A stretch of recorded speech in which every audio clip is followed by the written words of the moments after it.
critical part of completing this transmission work when you replace the EPC solenoid is making sure that this shift mechanism here is properly adjusted.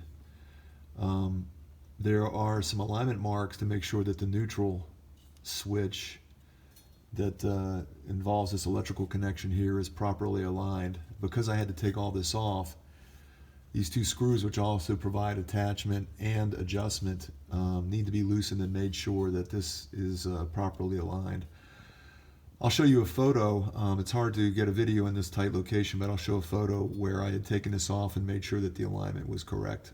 It's a very minor mark that ensures that this is properly aligned.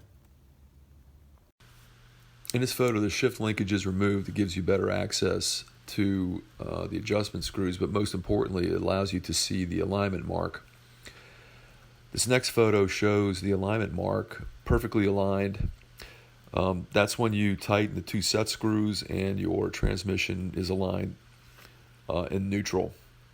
Very important to do this after you replace your EPC solenoid to make sure that your transmission operates and shifts properly.